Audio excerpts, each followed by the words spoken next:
నమస్తే, welcome to తొలి వార్త. ప్రజల కోసం ప్రజల పక్షం వార్తలు చదువుతుంది యమున. మహబూబ్ నగర్ బీఆర్ఎస్ పార్టీ కార్యాలయంలో రజతోత్సవ సభ గోడ పత్రికను విడుదల చేసిన మాజీ మంత్రి శ్రీనివాస్ గౌడ్. ఈ సందర్భంగా వారు మాట్లాడుతూ, బీఆర్ఎస్ పార్టీ తెలంగాణ రాష్ట్రం కోసం ఏర్పాటైన పార్టీ. తెచ్చిన తర్వాత బీఆర్ఎస్ ప్రభుత్వం అన్ని రంగాల్లో రాష్ట్రాన్ని అభివృద్ధి చేయడం జరిగింది. మహబూబ్ నగర్ పార్లమెంటు సభ్యులుగా ఉన్న సమయంలోనే కేసీఆర్ తెలంగాణ సాధించారు. 10 ఏళ్లలో అన్ని రంగాల్లో రాష్ట్రాన్ని అభివృద్ధి చేశాం. మహబూబ్ నగర్ను విద్య, వైద్యం, వ్యవసాయం, ఉపాధి వంటి అన్ని రంగాల్లో అభివృద్ధి చేయడం జరిగింది. కాంగ్రెస్ పార్టీ మోసపూరిత హామీలతో అధికారంలోకి వచ్చింది. ప్రజలకు ఇచ్చిన హామీలు అమలు చేయడంలో కాంగ్రెస్ ప్రభుత్వం విఫలమైంది. ప్రతిపక్ష పార్టీగా ప్రజల సమస్యలపైన బీఆర్ఎస్ పోరాటం చేస్తుంది. ప్రభుత్వాన్ని నిలదీస్తుంది. ప్రజలకు అన్యాయం జరిగినా, భూములు అమ్మాలని చూసినా, విద్యార్థులకు అన్యాయం జరిగినా, పోరాటం చేసినా భవిష్యత్తులో ప్రజలు బీఆర్ఎస్ ప్రభుత్వ పాలనను కోరుకుంటున్నారు. ఈ నెల 27న వరంగల్లో జరిగే రజతోత్సవ సభకు పెద్ద సంఖ్యలో ప్రజలు, నాయకులు, కార్యకర్తలు తరలి రావాలి.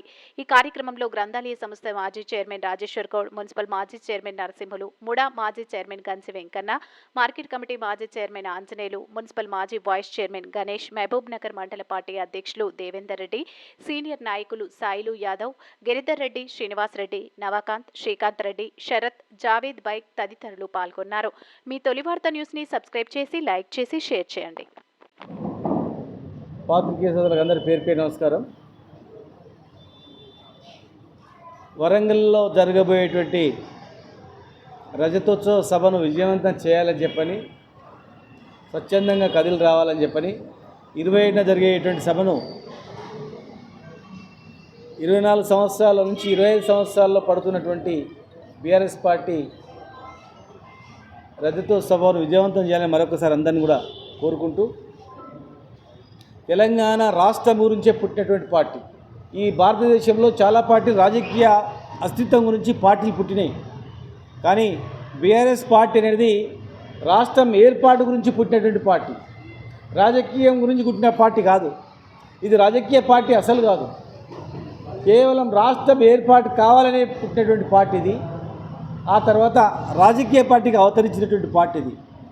రాష్ట్రాన్ని తెచ్చిన పార్టీ, తెచ్చిన తర్వాత రాష్ట్రాన్ని చక్కదిద్దినటువంటి పార్టీ. రాష్ట్రం ఏర్పాటు ఎందుకో ప్రజలకు తెలియజేసినటువంటి పార్టీ. వచ్చిన తర్వాత ఎందుకైతే తెలంగాణ రాష్ట్రం తెచ్చుకున్నామో దాన్ని నెరవేర్చడానికి పాటుపడినటువంటి పార్టీ. 10 సంవత్సరాలు అహర్నిశలు కొట్లాడి ప్రభుత్వంలో నడిపి, ప్రతిపక్ష పార్టీలతో కొట్లాడి భారతదేశాన్ని ఒప్పించి, అన్ని పార్టీలు ఒప్పించి తెలంగాణ తెచ్చినటువంటి పార్టీ. 10 సంవత్సరాల కాలంలో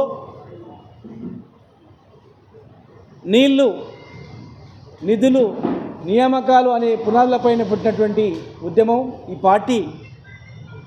భారతదేశమే గర్వించేటట్లు వ్యవసాయ రంగంలో అగ్రభాగం తెలంగాణ రాష్ట్రం, ప్యాడీ ప్రొక్యూర్మెంట్లో తెలంగాణ రాష్ట్రం. ఏది చూసినా అత్యధిక హాస్పిటల్స్, మెడికల్ కాలేజీలు, ప్రతి ఇంటికి మంచినీళ్ళు, ప్రతి రైతుకు దేశంలో ఎక్కలేనటువంటిది రైతు బంధు, రైతు బీమా,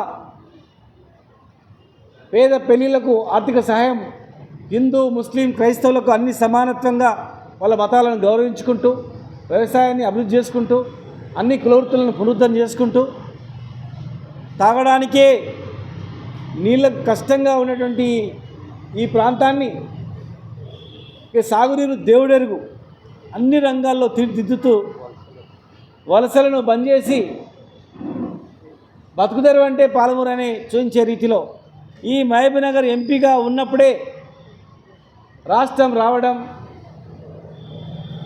రాష్ట్రం వచ్చిన తర్వాత 10 సంవత్సరాలు రైతాంగం అన్ని వృత్తులను బాగు చేసుకోవడం. మరి ఏ పాత్ర ఉన్నా, అటు ఉద్యమంలో ఉన్న ప్రధాన పాత్ర, అధికారంలో ఉన్న గొప్పగా పనిచేయడం. ఈరోజు ప్రజలు మోసపోయి అనేక హామీలు ఇస్తే ఇంకా బ్రహ్మాండంగా అవుతామని చెప్పి ఓట్లు వేసినా, ఈరోజు ప్రతిపక్ష పార్టీగా కూడా ఎక్కడికక్కడ ప్రజా సమస్యలపైన తెలంగాణకు అన్యాయం జరిగితే నిలదీస్తూ, నీళ్ళకు అన్యాయం జరిగినా నిలదీస్తూ, భూములకు అన్యాయం జరిగినా, భూములు అమ్ముకుంటున్నా, విద్యార్థులకు అన్యాయం జరిగినా, ఎవరికి అన్యాయం జరిగినా దాన్ని ఎదిరిస్తూ ముందుకు నడుపుతున్నటువంటి పార్టీ, భవిష్యత్తున్నటువంటి పార్టీ. భవిష్యత్తులో మళ్ళీ ప్రజలు కోరుకుంటున్నటువంటి పార్టీ. రాకముందు చూసిండ్రు ప్రజలు, తెలంగాణ వచ్చినాక చూసిన ప్రజలు, ఇప్పుడు చూస్తున్నారు ప్రజలు. రేపు భవిష్యత్తు ఏందో కూడా ప్రజలే నిర్ణయిస్తారు. కనుక మనది ఒక ఉద్యమ పార్టీ కనుక స్వచ్ఛందంగా అందరూ కూడా 27న జరగబోయే వరంగల్ సభకు మహబూబ్నగర్ జిల్లా దూరం ఉంది కనుక 9 గంటలకే బయలుదేరాలి. చాలామంది మా మిత్రులు కొంతమంది ముందే ట్రైన్కి పోవాలని శ్రీనివాస్ రెడ్డి గారు కొంతమంది అడిగితే, కొంతమంది ఉదయమే ట్రైన్ కూడా మేము వెళ్తున్నాం, బస్సులోకి వెళ్తున్నాం అని చెప్పడం జరిగింది. కనుక మీడియా ప్రతినిధులు కానీ, సోషల్ మీడియా ప్రతినిధులు కానీ, యువకులు కానీ, స్వచ్ఛంద సైనికులు కానీ, ఇది మన ఒక ఉద్యమ పార్టీ కనుక మనం ఈ మహబూబ్నగర్ను తెలంగాణ రాకముందు చూసినాం, తెలంగాణ వచ్చిన తర్వాత మన పరిపాలన చూసినాం. ఈరోజు ఏం జరుగుతుందో, రైతులకు ఏ విధంగా ఉందో, దళితులకు ఏ విధంగా ఉందో, బడుగు బలహీన వర్గాలకు ఏ విధంగా ఉందో, మైనార్టీలకు ఏ విధంగా ఉందో, రైతాంగం ఏం కష్టపడుతుందో అన్నీ చూస్తున్నాం. కనుక ప్రజలు ఏం కోరుకుంటున్నారో చూస్తున్నాం. కనుక ఇంకా మనం పార్టీ మున్ముందు రోజుల్లో గట్టిగా ఉండడానికి మనం అందరం కూడా కృషి చేయాల్సిన అవసరం ఉంది. స్వచ్ఛందంగా అందరు తల్లిలు రావాలని చెప్పని మీ అందరిని కూడా కోరుకుంటూ, జై తెలంగాణ, జై కేసీఆర్, జై కేటీఆర్. అన్ని రంగాల్లో అభివృద్ధికి నోచుకునే తెలంగాణ సమాజము. మా తెలంగాణ మాకు కావాలని ఎన్నో ఉద్యమాలు చేసి ఎంతోమంది ప్రాణత్యాగాలు చేశారు. ఎంతమంది ప్రాణత్యాగాలు చేసి ప్రాణాలు పోయినా, ప్రాణ నష్టం జరిగినా, ఉద్యమాలు చేసినా తెలంగాణ రాదే. కాబట్టి రాజకీయ పరంగానే తెలంగాణ వస్తాయనే ఉద్దేశంతో మా బీఆర్ఎస్ పార్టీ అధ్యక్షుడు కేసీఆర్ గారు 2001 ఏప్రిల్ 27 నాడు టీఆర్ఎస్ పార్టీ పెట్టి గాంధీ మార్గంలో అహింసాయుతంగా పోరాడి తెలంగాణ సాధించుడు. ఆ పార్టీ పెట్టి రేపు 27 తారీఖు 24 సంవత్సరాలు అయిపోతుంది. కాబట్టి 25వ ఏట పడుతుంది. కాబట్టి ఈ రజతోత్సవాలు జరుపుకుంటాం.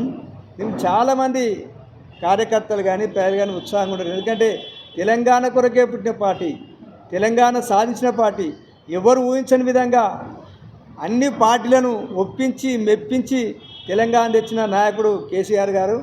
దాంతోపాటు తెలంగాణకు రాకముందు చాలామందికి అనుమానాలు ఉండేవి. తెలంగాణ వస్తే ఆగమైపోతాం, తెలంగాణ వస్తే ముస్లింల రాజ్యం అవుతుంది, తెలంగాణ వస్తే నక్సలిత రాజ్యం అవుతుంది, నానా రకాల తెలంగాణ వస్తే పరిపాలించే తెలివితేట తెలంగాణలోకి ఎవరికి ఉన్నాయనే అనుమానాలు కూడా ఉన్నాయి. అటువంటి అనుమానం పటాపంచలు చేసి మనం చేసే కేసీఆర్ చేసిన పనులను పక్కన్న రాష్ట్రాలకు మెచ్చుకునే విధంగా పరిపాలన చేసి ఈ భారతదేశంలో ఏ రాష్ట్రంలో సంక్షేమంలో కానీ అభివృద్ధి కార్యక్రమంలో కానీ ఫస్ట్ స్థానం నిలబెట్టిన కేసీఆర్ గారిని ప్రజలు మర్చిపోరు. ఇప్పుడు మాజీ మంత్రి గారు చెప్పినట్టు ఎన్ని స్కీములు అవి. ముఖ్యంగా అన్నిట్లో మాకు నచ్చి రైతు బంధు ఎటువంటి స్కీమ్ ఎవరైనా ప్రపంచంలో ఉన్నదా? కళ్యాణ లక్ష్మి కానీ, తాగే మంచినీళ్ళు కానీ ఎంతకు పడ్డ మా షాద్నగర్ ప్రాంతం అంటే ఎంత ఇబ్బంది ఉంది. షాద్నగర్కు చాలా ఇబ్బంది ఉంటే నీళ్ళు దొరకక 1000 ఫీట్లు బోరేసి రాకపోయింది. కాబట్టి మిషన్ భగీరథ స్కీమ్ ఎటువంటి మంచి స్కీము. అంత నీళ్ళు ఇచ్చిండు, ప్రతి ఒక్కరు ఇంటింటికి నీళ్ళు ఇచ్చిండు. అదేవిధంగా ప్రతి ఒక్కరికి రైతులకు కానీ, రైతులు ఎప్పుడు మర్చిపోరు, కరెంటు కానీ, నీళ్ళు కానీ, అదేవిధంగా రైతు బంధు కానీ అవన్నీ ఇచ్చిన మహానుభావుడు కాబట్టి, మహా వ్యక్తి కాబట్టి నిజంగా ఈ 27 నాడు జరిగే రజతోత్సవాలకు ప్రజలు అందరూ ఎంతో సంతోషంగా ఉంటారు. ఎప్పుడు మేము పోవాలి సభకని వాళ్ళు ఆలోచిస్తారు, వాళ్ళు చెప్తున్నారు. కాబట్టి తప్పకుండా అధిక సంఖ్యలో పాల్గొని ఈ సభను విజయవంతం చేయాలని ప్రజలందరూ కోరుతున్నాం.